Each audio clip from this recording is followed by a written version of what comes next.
जरूरी सूचना है आप सभी स्टूडेंट्स के लिए। स्टडी फॉर सिविल सर्विसेज का Android app Google play store में आ चुका है, उसको प्लीज तुरंत इंस्टॉल कर लीजिए। और अगर आप स्टडी फॉर सिविल सर्विसेज के सिर्फ ऐप से कोई भी कोर्स, कोई भी पीडीएफ परचेस करते हैं तो उसमें अप्लाई कूपन, अगर आप ज्ञान सर जो है आप उसमें अप्लाई करते हैं, ये कूपन कोड है, तो उसमें 20% फीस तुरंत माफ हो जाएगी। मतलब 20% डिस्काउंट तुरंत उसमें लग जाएगा। ज्ञान सर लिखना है, नॉर्मली ज्ञान सर स्मॉल लेटर में है सब कुछ, कोई स्पेस नहीं, कोई कॉलम नहीं, सिर्फ ज्ञान सर, GYANSIR। इस तरह से अगर कूपन कोड लगाते हैं आप ऐप में बाई करने से पहले, जो अप्लाई कूपन वाले में आता है, तो 20% का डिस्काउंट तुरंत मिलेगा। वीडियो देखिए। नमस्कार दोस्तों, आज की इस वीडियो में हम लोग ROARO 2023 के लिए रीजनिंग के एक मॉक टेस्ट को डिस्कस करेंगे। इस टेस्ट में कुल 23 क्वेश्चन है ना। तो आप वीडियो को पॉज करके क्वेश्चन को सॉल्व कीजिएगा। इसके बाद अंत में आपके कितने क्वेश्चन सही बने इसका उत्तर जरूर कमेंट कीजिएगा। चलिए स्टार्ट करते हैं अपने क्लास को। देखिए यहाँ पर पहला प्रश्न दिया है, इसको थोड़ा सा सही कर लेते हैं। चलिए पहला प्रश्न क्या दिया है कि दिए गए प्रश्न में एक ही पासे की 3 अलग अलग स्थितियों को दिखाया गया। उस प्रतीक का चयन करें जो यहाँ पर एक साइन दिया है स्मॉलर देन दर्शाने वाले के विपरीत फलक पर होगा। देखिए जब कभी भी एक डाइस के एक से अधिक स्थितियां दी गई होती हैं तो हमेशा उन 2 डाइस को सेलेक्ट किया जाता है जिसमें वन फेस कॉमन हो। देखिए अगर हम इसको डाइस 1 नाम दें, इसको डाइस 2 नाम दे और इसको डाइस 3 नाम दे।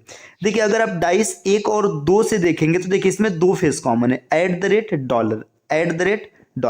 तो यहाँ पे इसको सेलेक्ट नहीं किया जाएगा। अगर इस तरीके से हम बात करें 2 और 3 से तो देखिए इसमें सिर्फ एक फेस कॉमन है, वो है परसेंटेज, है ना। तो आप 2 और 3 को सेलेक्ट करेंगे। अब इसके बाद कॉमन फेस को पकड़ा जाएगा, ये परसेंटेज है, हम इसको लेंगे, है ना, परसेंटेज को लेंगे। और परसेंटेज से फिर क्या करेंगे, इसको आप चाहे तो क्लॉकवाइज रोटेट कीजिएगा, चाहे एंटी क्लॉकवाइज। अगर क्लॉकवाइज रोटेट करेंगे तो परसेंटेज के बाद $, आएगा, इसके बाद आएगा $। और अगर इसको क्लॉकवाइज रोटेट करेंगे तो यहाँ पर आएगा स्मॉलर देन और फिर आएगा एंड, है ना। तो यहाँ पर देखिए आप ये $, और एंड एक दूसरे के अपोजिट हो जाएंगे, $, और स्मॉलर देन एक दूसरे के अपोजिट होगा। आपसे पूछा है कि स्मॉलर देन के अपोजिट क्या होगा, तो हो जाएगा $, विकल्प सी इसका सही उत्तर होगा।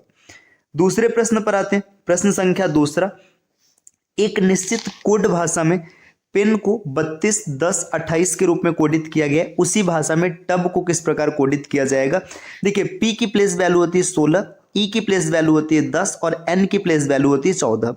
इसको डबल करके लिखा गया, 16 का 32, 10 का 20, 14 का 28। तो टब को कैसे लिखा जाएगा, टी की प्लेस वैल्यू है 20 तो 20 दूना 40, यू की प्लेस वैल्यू है 21 तो 21 दूना 42 और बी की प्लेस वैल्यू है 2 तो 2 दूना 4, 40, 424 इसका सही उत्तर होगा, विकल्प डी। प्रश्न संख्या तीसरे पर आते। तीसरे में क्या दिया, 4 अक्षर समूह दिए गए जिसमें से 3 किसी न किसी रूप में एक जैसे और एक अलग है। विषम का चयन करना है। इसको थोड़ा सा जूम करते हैं। देखिए यहाँ पे जूम कर लेने के बाद ना क्या होगा, इसकी प्लेस वैल्यू हम लोग यहीं पर लिख लेंगे। देखिए बी की प्लेस वैल्यू है 3, ई की सॉरी क्या माफ कीजिएगा, बी की प्लेस वैल्यू है 2, बी की प्लेस वैल्यू है 2, ई की प्लेस वैल्यू 5, एस के लिए 8 और के की प्लेस वैल्यू 11। आगे देखिएगा ए की प्लेस वैल्यू 1, डी की 4, जी की 7 और जे की 10। एफ की प्लेस वैल्यू 6 है, एच की 8 है, के की 11 है और एम की 13 है। इधर देखिए 10, 13, 16 और 19। अगर आप इसमें ध्यान से देखेंगे ना, देखिए यहाँ पे प्लेस वैल्यू में 3-3 का गैप है, मतलब 3-3 के गैप पे रखा गया। इसमें भी 3-3 का गैप और यहाँ पर भी 3-3 का गैप है, तो तीनों एक जैसे हो गए। अब जो इसका सी विकल्प है ये सबसे अलग हो जाएगा, तो इसका सही उत्तर हो जाएगा विकल्प सी। अगले प्रश्न पर आते हैं। प्रश्न संख्या 4। देखिए प्रश्न संख्या 4 यहाँ पर क्या दिया है, दिए गए पैटर्न का ध्यानपूर्वक अध्ययन करें और उस संख्या का चयन करें जो इस प्रश्न श्रृंखला के या सॉरी प्रश्नवाचक चिन्ह के स्थान पर आएगा। देखिए इसमें पैटर्न क्या चल रहा है समझने का प्रयास करते हैं। 5 और 4 से 41 बना है ना। 9 और 11 से 202 बना है। तो क्या पैटर्न चल रहा है, 5 का स्क्वायर किया गया 25 और 4 का स्क्वायर किया गया 16, इन दोनों को जोड़ दिया गया तो 41 मिल गया। इसी तरीके से 9 का स्क्वायर है 81 और 11 का स्क्वायर है 121, दोनों को जोड़ दिया गया तो 202 मिला। तो पैटर्न आपको मिल चुका है। 15 का स्क्वायर हो जाएगा 225 और 6 का स्क्वायर हो जाएगा 36। अगर दोनों को जोड़ेंगे तो आपको मिलेगा 261। इसका सही उत्तर है विकल्प डी। अगले प्रश्न पर आते हैं। प्रश्न संख्या 5। प्रश्न संख्या 5 में क्या है, आपको एक वेन आरेख दिया गया जिसमें जो वृत्त है ये महिलाओं का प्रतिनिधित्व करता है ना। इसके बाद जो त्रिकोण है ये शिक्षकों का प्रतिनिधित्व करता है, और जो आयताकार है वो अविवाहित व्यक्तियों का प्रतिनिधित्व करता है। तो आपको ऐसे मतलब उस संख्या को चूज करना है। देखिए किसको चूज करना है, कितनी महिलाएं विवाहित शिक्षक हैं, विवाहित भी होनी चाहिए, शिक्षक भी होनी चाहिए। तो जो अविवाहित है उसको बाहर कर देते हैं। देखिए ये अविवाहित का दायरा है, इसमें आने वाले किसी भी नंबर को आपको नहीं उठाना है, ठीक। ये अविवाहित वाला दायरा बाहर कर दिया गया। अब उसमें दोनों होने चाहिए, शिक्षक भी होने चाहिए, अविवाहित भी होने चाहिए। तो ये सिर्फ नंबर 3 है जो दोनों दायरे में आ रहा है, तो इसका सही उत्तर होगा विकल्प बी। अगले प्रश्न पर आते हैं, प्रश्न संख्या 6। निम्नलिखित शब्दों को तार्किक और अर्थपूर्ण क्रम में व्यवस्थित करें, है ना। देखिए छठभुज में 6 भुजा रहेगा, नौभुज में 9 रहेगा, पंचभुज में 5 होगा, सप्तभुज में 7 और अष्टभुज में 8। अब तार्किक क्रम में मतलब सबसे पहले सबसे छोटा, फिर उससे बड़ा, फिर उससे बड़ा। तो देखिए 5 6 7 8 9 इस हिसाब से व्यवस्थित होगा। तो सबसे पहले आएगा तीसरा, तो तीसरे से सिर्फ एक ही विकल्प की शुरुआत है, विकल्प सी इसका सही उत्तर हो जाएगा। तीसरे के बाद पहला आएगा, पहले के बाद चौथा आएगा, और चौथे के बाद पांचवा, और पांचवें के बाद दूसरा। अगले प्रश्न पर आते हैं, प्रश्न संख्या 7।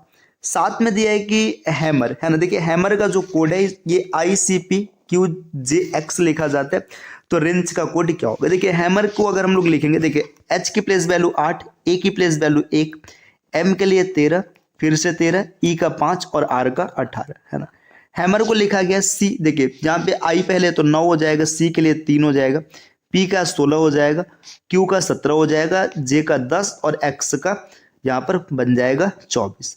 देखिए इसमें पैटर्न क्या चल रहा है, +1 +2 +3 +4 +5 और +6, ये पैटर्न चल रहा है। मतलब बढ़ते हुए क्रम में ये पैटर्न चल रहा है, +1 +2 ऐसे पैटर्न चल रहा है। तो आपसे पूछा जा रहा है रेंज। देखिए W की प्लेस वैल्यू है 23, 23 से एक आगे बढ़ेंगे 24, 18 मतलब R की प्लेस वैल्यू 18, 18 से 2 आगे बढ़ेंगे 20, है ना। फिर देखिए E की प्लेस वैल्यू 5 में 3 जोड़ेंगे तो 8, है ना। N की प्लेस वैल्यू 14 में 4 जोड़ेंगे तो 18, C की प्लेस वैल्यू 3 में 5 जोड़ेंगे तो 8, और एक लास्ट में बचा है H में कितना जोड़ा जाएगा, 6, तो 14 मिलेगा, मतलब यहाँ पर 14 हो जाएगा। अब देखिए यहाँ पे W सॉरी और इसमें अच्छा W में एक जोड़ा गया ना, ये मैंने जोड़ा नहीं है, यहाँ पर 24 हो जाएगा, है ना। ये देखिए ये आपका X T, इसके बाद H R, इसके बाद और आगे बढ़ेंगे तो देखिए 8 होता है H के लिए, और यहाँ पर N। तो इसका सही उत्तर हो जाएगा XTHRHN, है ना। देखिए XTHRHN विकल्प बी इसका सही उत्तर बनेगा। अगला प्रश्न, प्रश्न संख्या 8। इसमें क्या दिया, उस संख्या का चयन करें जो निम्नलिखित श्रृंखला में प्रश्न चिन्ह को प्रतिस्थापित करेगा। देखिए इसको थोड़ा सा जूम करते हैं, है ना। यहाँ पर देखिए 55 के बाद क्या हो गया, 55 से 58 हो गया, +3 किया गया, 58 से 64 हो गया, +6 किया गया, है ना। इसके बाद यहाँ का पैटर्न नहीं पता, यहाँ का नहीं पता। देखिए आगे 9 करके चेक करते हैं, अगर 9 जोड़ेंगे तो आपको मिलेगा 73, है ना। 73 में फिर 12 जोड़ेंगे तो 85 मिलेगा, सही है, मतलब इसका सही उत्तर हो जाएगा 73 विकल्प तीसरा। अगले प्रश्न पर आते हैं, प्रश्न संख्या 9।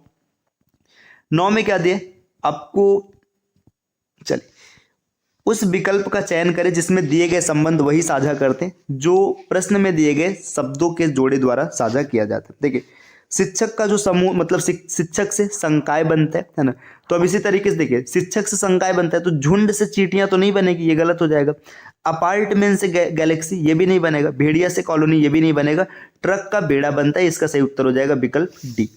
अगले प्रश्न पर आते हैं, प्रश्न संख्या 10। उस अक्षर समूह का चयन करें जो निम्नलिखित श्रृंखला में प्रश्न चिन्ह को प्रतिस्थापित करेगा।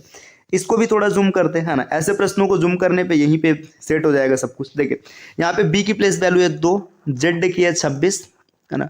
इसके बाद वी की है यहाँ पर प्लेस वैल्यू 22, टी का है 20, आर का है 18। देखिए आपको एक चीज पता चल गया कि -2 का पैटर्न चल रहा है, तो 26 से -2 करेंगे 24 आएगा, मतलब एक्स लिखा जाएगा। आगे देखिए आर में है 18, यू की प्लेस वैल्यू 21, ए का 3, डी का 4, जी का 7, +3 चल रहा है, तो 21 और 3 24, फिर से एक्स आएगा। डबल एक्स, देखिए डबल एक्स सिर्फ एक विकल्प में, तो यही सही हो जाएगा। बाकी आप चेक करने के लिए तीसरे लेटर का भी पैटर्न देख सकते हैं। अगले प्रश्न पर आते हैं, प्रश्न संख्या 10। देखिए प्रश्न संख्या 10 में क्या है, 10 हो गया 11, है ना। सिलॉक्स का एक प्रश्न दिया है, सिलॉक्स के प्रश्न को आप इंग्लिश से बनाएंगे ज्यादा बेहतर होगा। देखिए ऑल डॉग्स आर लायन, जितने के जितने डॉग्स हैं सब क्या है, सब लॉयन है ना। ये इसका वेन डायग्राम है। आगे नो एलिफेंट इज लॉयन, है ना। ऑल डॉग्स आर लायन, कोई भी एलिफेंट क्या है, लॉयन नहीं है ना, एलिफेंट इससे दूर है। अब यहाँ पे कंक्लूजन क्या पूछा गया, no dog is an elephant. देखिए डॉग एलिफेंट नहीं होगा, सही बात है भाई। देखिए ये लॉयन ही इसके पास नहीं जाएगा तो डॉग कहाँ से जाएगा, ये सही है ना। No lion is a dog, अब कोई लॉयन डॉग नहीं, जबकि यहाँ पे लॉयन तो डॉग दिख रहा है, ये गलत हो जाएगा, इसका सिर्फ एक फॉलो कर रहा है, विकल्प डी सही उत्तर बन जाएगा। अगले प्रश्न पर आते हैं, प्रश्न संख्या 12। दी गई आकृति में कितने त्रिभुज है, आपको ये बताना है। इस आकृति में कुल त्रिभुजों की संख्या बताना है। तो देखिए आकृति में त्रिभुजों की संख्या निकालने के लिए सबसे पहले इस आकृति में हम इस त्रिभुज को देखेंगे। देखिए यहाँ पर ये जो लाइन को थोड़ा सीधा बनाते हैं, देखिए ये जो त्रिभुज बना हुआ है, इस त्रिभुज को सबसे पहले देखें। देखिए जब इस त्रिभुज को देखेंगे, देखिए यहाँ पे कितने त्रिभुज आपको मिलेंगे। आपको एक पैटर्न पता होगा, जब कभी भी ऐसे बेस बनते हैं तो इसमें जितने बेस होते हैं उतना त्रिभुज होता है। देखिए एक बेस ये रहा, दूसरा बेस ये रहा और तीसरा बेस ये रहा, इसमें 3 बेस है, मतलब यहाँ तक आपको 3 त्रिभुज मिलेगा। ठीक, इसके बाद क्या करते हैं हम लोग, देखिए आगे हम लोग ना इस चतुर्भुज को देखते। देखिए यहाँ पर ये जो चतुर्भुज बना है, ये चतुर्भुज बना है ना। देखिए इस चतुर्भुज में अगर आप देखेंगे तो एक त्रिभुज आपको ये इस तरफ दिख रहा है, एक ये दिख रहा है, 2 त्रिभुज हो गया, 3 + 2 आ गया, है ना। इसके बाद और एक्स्ट्रा त्रिभुज कहाँ पर है, देखिएगा एक त्रिभुज यहाँ पर है। देखिए ये एक छोटा वाला ये त्रिभुज है ना, यहाँ पर ये और कलर चेंज करते हैं, देखिए ब्लैक को उठाते हैं। देखिए ये वाला त्रिभुज है ना, ये एक है ना, रुके 3 2 5 है ना। देखिए ये एक यहाँ पर बना है, ये कॉर्नर, एक इसको आगे बढ़ाएंगे तो ये एक यहाँ पर हो जाएगा, 2 मिल गया है ना। देखिए देखिए एक यहाँ से था और एक यहाँ पे, 2 मिल गया है ना। इसके बाद एक ये रहा, 3 मिल गया है ना, 3 हो गया। इसके बाद और आपके पास कहाँ पर त्रिभुज है इसमें, देखिए 3 के बाद रुके पीले कलर को लेते हैं, एक त्रिभुज ये रहा है ना, ये देखिए यहाँ से एक ही ये त्रिभुज रहा, 3 1 4 एक्स्ट्रा मिल गया है ना। 4 के बाद इसमें और कहाँ पर एक एक्स्ट्रा त्रिभुज है, देखिए या फिर 1 2 जितने भी मिलते हैं, 4 हो गया। इसमें और भी अगर कुछ छूट रहा है तो उसको देखा जाए, है ना। इसके बाद यहाँ पर देखिएगा ये पूरा सेलेक्ट हो चुका है, ये सेलेक्ट हो चुका है ना। इसके बाद एक त्रिभुज यहाँ पर ये है, देखिए ये एक त्रिभुज ये रहा, ये यहाँ से चला है, ये ग्रीन ये ब्लू, देखिए ये यहाँ से चला है पूरा, है ना। ये नहीं, ये तो सेलेक्ट हो चुका है, ये सेलेक्ट हो चुका है ना, ये सेलेक्ट हो चुका है। देखिए यहाँ पे ये तो पूरा एक में ना मिक्स हो गया, रुके इसको एक बार फिर से ट्राई करते हैं। देखिए यहाँ पर ये पूरा मिक्स हो जा रहा है, इस वजह से देखिए कुछ चीज़ें आप मान लीजिए। देखिए ये जो बेस पे आपको पीछे 3 दिखाया गया है ना, ये जो 3 दिखाया गया, 1 2 3, इसको आप 3 मान लीजिएगा, है ना। इसके अतिरिक्त तो ये जो चतुर्भुज बना है ना, ये चतुर्भुज जो बना है इसमें 2 आपको मिलेगा तो 2 मान लीजिएगा, 3 और 2 5 हो गया। अब देखिए इसके बाद और इसमें एक्स्ट्रा कहाँ पे मिल सकता है उसको दिखा रहे हैं, है ना, समझिएगा। देखिए एक ये मिलेगा, है ना, कलर चेंज करते, एक ये रहा, एक, ठीक है। इसके बाद देखिएगा दूसरा ये छोटा वाला त्रिभुज रहा, ये 2 हो गया, है ना। इसके बाद क्या होता है कि इसी में थोड़ा सा और आगे बढ़ाते हैं। देखिए यहाँ पर ये एक तीसरा रहा, लाइन को सीधा मान लीजिएगा, ये तीसरा रहा, 3 त्रिभुज हो चुका है। देखिए यहाँ पे एक यहाँ पर था छोटा वाला, एक बड़ा वाला, 2 हो गया, एक यहाँ पे तीसरा रहा, है ना। तीसरे के बाद देखिए एक त्रिभुज यहाँ पर ये रहा, ये एक ये रहा, त्रिभुज संख्या 4 रहा, देखिए ये रहा, 4 हो गया। इसके बाद एक त्रिभुज इसमें और मिलेगा एक्स्ट्रा, देखिए एक त्रिभुज यहाँ पर है, त्रिभुज संख्या 5, तो 5 आपको साइड में मिला था, 5 आपको यहाँ पर और मिल गया, 5 और 5 10। इस आकृति में कुल 10 त्रिभुज हैं, विकल्प सी इसका सही उत्तर हो जाएगा। आते हैं अगले प्रश्न पर। देखिए प्रश्न संख्या 13 में क्या दिया, दिए गए समीकरण को सही बनाने के लिए किन 2 चिन्हों को आपस में बदलना चाहिए। अब इसमें आपको हिट एंड ट्रायल से हल करना है ना। तो चलिए यहाँ पे हम लोग डी से शुरुआत करते हैं, है ना। डी से मतलब क्या होता है, कई बार मतलब लगभग 80% समय ऐसा होता है कि जो विकल्प मतलब पीछे को होते हैं वही सही होता है। ये हमेशा नहीं होता है, कभी कभी मतलब ऐसे समझिए ना 70-80% टाइम में यही पीछे से सही होता है, बाकी कई बार आगे से भी सही होता है। देखिए यहाँ पे भाग और गुणा को अगर हम चेंज करेंगे तो ये देखिए गुणे का साइन इधर चला आएगा, तो आप लिखेंगे 36 गुणा 2 और बटे 12, भाग का मतलब 12 हो जाएगा, +3 और -6 बराबर 24 आना चाहिए। तो यहाँ पे देखिए 6 ये हो जाएगा, 6 से 6 कट जाएगा, 3 आएगा। ये देखिए पहला यहाँ पर ये वाला उत्तर सही नहीं है। अब सी पर आते हैं, प्लस और क्रॉस को चेंज करना है। तो जब प्लस को चेंज करेंगे तो प्लस यहाँ पर आ जाएगा, 36 को 2 से भाग देंगे तो 18, है ना। और यहाँ पर ये क्रॉस इधर चला जाएगा, +36 -6, देखिए ये भी नहीं मैच कर रहा है ना। तो 2 विकल्प एलिमिनेट हो गया, ये भी नहीं सही है, ये भी सही नहीं है। इस पर आते हैं, क्रॉस और माइनस को चेंज करते हैं। देखिए यहाँ पर अगर माइनस करेंगे तो 36 में से 2 का भाग करेंगे तो 18 मिलेगा, फिर 12 है ना। इसके बाद गुणा इधर पीछे चला जाएगा प्लस, और 3 छत्रिक 18 है ना, और बराबर में 24। अब देखिएगा 36, ये दोनों आपस में जुड़ के 36 देंगे, 36 में से 12 जाएगा तो 24 मिलेगा, विकल्प बी इसका सही उत्तर बन जाएगा। तो इसका सही उत्तर है विकल्प बी। आते हैं नेक्स्ट अगले प्रश्न पर, प्रश्न संख्या 14। 14 में क्या दिया, देखिए आपको इस पैटर्न को देखना है और बताना है कि प्रश्नवाचक चिन्ह का मान क्या बनेगा। देखिए 7 और 6 को आपस में जोड़ा गया, 13 मिला है। 4 और 18 को जोड़ा गया, 22 मिला गया। तो 15 और 7 को जोड़ेंगे तो फिर से 22 मिलेगा। इसका सही उत्तर विकल्प पहला है। प्रश्न संख्या 15 पर आते हैं। देखिए यहाँ पर दिया ए प्लस बी का अर्थ है कि ए बी ए का भाई है। ए माइनस बी का अर्थ है ए बी की माता है। ए क्रॉस बी का अर्थ है ए बी का पिता है, और ए भाग बी का अर्थ है ए बी का पुत्र है। तो आपको इस व्यंजक में ये बताना है कि एस आर से कैसे संबंधित। देखिए जब कभी भी आपको कोडेड ब्लड रिलेशन मिले तो इसमें आपको क्या करना है, दो चीज सबसे पहले देखना है, एक जेंडर और दूसरा जनरेशन गैप। यहाँ से काफी क्वेश्चंस बन जाते हैं, है ना। देखिए सबसे पहले जेंडर की अगर बात करेंगे तो देखिए आपसे पूछा गया कि एस आर से किस प्रकार संबंधित, तो पहले एस का जेंडर निकालिए। क्यू एस, देखिए क्यू भाग एस का, देखिए यहाँ पे भाग का मतलब क्या है, इसको थोड़ा जूम कर लेते हैं। देखिए भाग का मतलब ये दिया हुआ है, चलिए थोड़ा सा देखिए, भाग का मतलब ये बताया गया कि यहाँ पे क्या होगा, देखिए ये जो होगा ये पुत्र होगा, तो यहाँ पे एस पुत्र होगा। एस पुत्र होगा मतलब ये मेल बनेगा। जब मेल बनेगा तो यहाँ पे कोई ऐसा रिलेशन जो होगा जो फीमेल वाला होगा तो नहीं बन पाएगा, ठीक। देखिए ये मेल बनेगा। अब इसके बाद देखिएगा, अब यहाँ पे हम लोग इसका जेंडर गैप निकालते हैं। पुत्र है तो ये -1 हो जाएगा, मतलब एक पीढ़ी नीचे आ जाएगा। फिर माइनस की बात करेंगे तो माइनस का अर्थ है कि माता है, मतलब ये एक पीढ़ी ऊपर चली जाएगी, +1। फिर क्रॉस का मतलब ये पिता है, मतलब ये भी एक पीढ़ी ऊपर चला आएगा। देखिए प्लस माइनस ये आपस में एक कैंसिल हो जाएगा, +1। देखिए आर से एस के रिलेशन में जाएंगे ना, तो आर जो है ये एक पीढ़ी बड़ा है तो एस एक पीढ़ी छोटा हो जाएगा। एक पीढ़ी छोटा में पुत्र दामाद यही सब चीजें मिलेगा। तो देखिए यहाँ पे सिर्फ दामाद एक ऐसा ऑप्शन है जो एक पीढ़ी नीचे का है, तो यहाँ पे देखिए दामाद इसका सही उत्तर हो जाएगा, न कि भाई होगा, न तो पोता, न तो दादा। देखिए दामाद में एक पीढ़ी का गैप है ना, और इसके बाद पोते में 2 पीढ़ी का गैप है माइनस में, और दादाजी में 2 पीढ़ी का गैप है प्लस में, और भाई का 0 पीढ़ी का गैप है ना। अगले प्रश्न पर आते हैं, प्रश्न संख्या 16। 16 में क्या दिया, उस विकल्प का चयन करें, है ना, जो तीसरी संख्या से ठीक उसी प्रकार संबंधित है जैसे पहली दूसरी संबंधित है। 5809 से 53 का संबंध है तो 1024 से किसका होगा।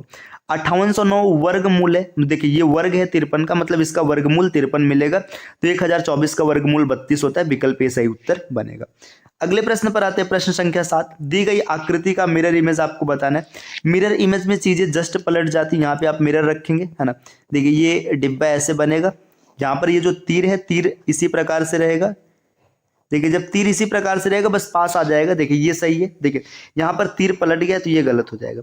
इसके बाद देखिए ई का मिरर इमेज इस प्रकार बनेगा, तो ई का मिरर इमेज ये विकल्प एलिमिनेट हो गया, है ना। इसके बाद ये जो सर्कल बना है, सर्कल बनेगा, इसमें डार्क सेट इधर आ जाएगा, है ना, सर्कल का डार्क सेट, ठीक है। देखिए जो ट्रायंगल बना है, ट्रायंगल भी क्या होगा, देखिए इसमें ट्रायंगल जस्ट ऐसे पलट जाएगा, ये विकल्प एलिमिनेट हो गया। इसका सही उत्तर है विकल्प डी। अगले प्रश्न पर आते हैं, प्रश्न संख्या 18। आपको ये बताना है कि ये जो आकृति है ये किस विकल्प में है। देखिए इसमें कोई सवाल नहीं है ना, इसमें भी नहीं दिख रहा है, इसमें भी नहीं दिख रहा है। अब जब 3 में नहीं दिख रहा है तो डी में पक्का होगा। अब डी में है कहाँ, इसको ढूंढते। देखिए ये सीधी रेखा, रुकिए, ये सीधी रेखा रही, रेखा कहाँ जा रही है, देखिए ये सीधी रेखा रही, ये आकृति का ये सेड रहा और ये इधर का सेड रहा। देखिए इस आकृति का यहाँ पर प्रयोग किया गया विकल्प डी में। अगले प्रश्न पर आते हैं, प्रश्न संख्या 19। यहाँ पर नीचे दिया गया कि 8 शब्द दिए गए जिसमें से 7 एक जैसे, आपको विषम शब्द का चयन करना है। देखिए monitor, headphone, mouse, keyboard, Windows, printer, scanner, speaker. इसमें जो विंडोज है ना, विंडोज एप्लीकेशन है ना, विंडोज एप्लीकेशन है मतलब, और इसके आप मान सकते हैं सॉफ्टवेयर है, बाकी सब हार्डवेयर है ना। तो विंडोज सबसे अलग हो जाएगा, विकल्प बी। प्रश्न संख्या 20। जिस प्रकार हृदय रोग विशेषज्ञ का संबंध हृदय से, उसी प्रकार न्यूरोलॉजिस्ट का संबंध, तो देखिए न्यूरोलॉजिस्ट जो होता है वो दिमाग से जुड़ा होता है, तो विकल्प बी इसका सही उत्तर बन जाएगा। अगले प्रश्न पर आते हैं, प्रश्न संख्या 21। 21 में दिया है कि यहाँ पर आपको कुछ संख्याएं दी गई है ना, 3 एक जैसे, एक अलग है, अलग का चयन करना है। 39 का संबंध 72 से, 57 का संबंध 38 से, 42 का 12 से, और 28 का 60 से। क्या पैटर्न चल रहे हैं, देखिए पैटर्न मिल गया। यहाँ पे क्या किया गया ना, पहले 9 और 3 को जोड़ा गया, फिर इसमें गुणा कराया गया 9 - 6 से, ठीक, तो आपको मिल गया 72। इसी तरीके से देखिए 42 को देखेंगे तो 4 और 2 को जोड़ा गया है ना, फिर गुणा कराया गया 4 - 2 से, तो आपको मिल गया 12, है ना। 28 को देखेंगे तो 2 और 8 को जोड़ा गया है, ठीक, और माइनस किया गया, फिर यहाँ पे क्या किया गया, गुणा कराया गया 8 - 2 का, तो यहाँ पे मिल जाएगा 60, है ना। ये जो बी है इसका, ये इसमें ऐसा नहीं चल रहा है। अगर 7 और 5 12 को जोड़ेंगे तो 12 दूना 24 आएगा डिफरेंस लेने पर, है ना। प्रश्न संख्या 22 में एक प्रश्न दिया, 80 प्रश्नों की एक परीक्षा में एक सही उत्तर के लिए 1 अंक दिया जाता है ना, गलत उत्तर के लिए 1 अंक काट लिया जाता है। यदि किसी प्रश्न को हल करने का प्रयास न किया जाए तो 0 अंक निर्धारित है। एक विद्यार्थी केवल 80% प्रश्नों को हल करता है और 32 अंक प्राप्त करता है, तो उसने कितने प्रश्न सही किए। देखो, इस प्रश्न को आप बेसिक तरीके से सोच के भी बना सकते हैं। देखिए कैसे बनाएंगे, 80 क्वेश्चन टोटल थे, विद्यार्थी ने 80% हल किया है, मतलब उसने कितना हल किया, 64 हल किया, ठीक, 64 क्वेश्चन सही। अब देखिए, अगर उसके 64 क्वेश्चन उसने किया, अगर 64 के 64 सही होते तो उसको 64 नंबर मिलते, लेकिन नंबर कितना मिला है, नंबर मिला 32। इसका मतलब कि उसके 32 से ज्यादा क्वेश्चन सही है, तो ये 2 विकल्प तो इलिमिनेट हो गए। अब या तो 48 सही या तो 56 सही। देखिए 32 नंबर कटा है, 32 नंबर कटा है तो कैसे कटा होगा, उसने सही किया होगा, 1 नंबर मिला होगा, फिर गलत किया होगा, 1 नंबर कट गया होगा। तो जब 2 क्वेश्चन किया होगा तो उसको 0 नंबर मिला होगा। तो जब उसने 16 क्वेश्चन किया होगा, मतलब सही, और 16 गलत किया होगा, तो 16 यहाँ से भी सही कर दिया, तो 32 सही है और 16 ये जो माइनस हुआ है, तो 48 उसने प्रश्न किए थे सही। अगले प्रश्न पर आते हैं, प्रश्न संख्या 23 में क्या दिया कि इसमें आपको इसका मान बताना। तो इस प्रश्न का उत्तर क्या होगा, ये कमेंट कीजिएगा, और साथ में ये भी कमेंट कीजिएगा कि आज ये 23 प्रश्न में से कितने प्रश्न आपके सही बने, ठीक। इस प्रकार के वीडियोस को लगातार देखने के लिए CSAT प्रिपरेशन के इस यूट्यूब चैनल को सब्सक्राइब कीजिएगा। मिलते हैं नेक्स्ट वीडियो में कुछ नए कॉन्सेप्ट के साथ, तब तक के लिए take care, bye bye and thank you.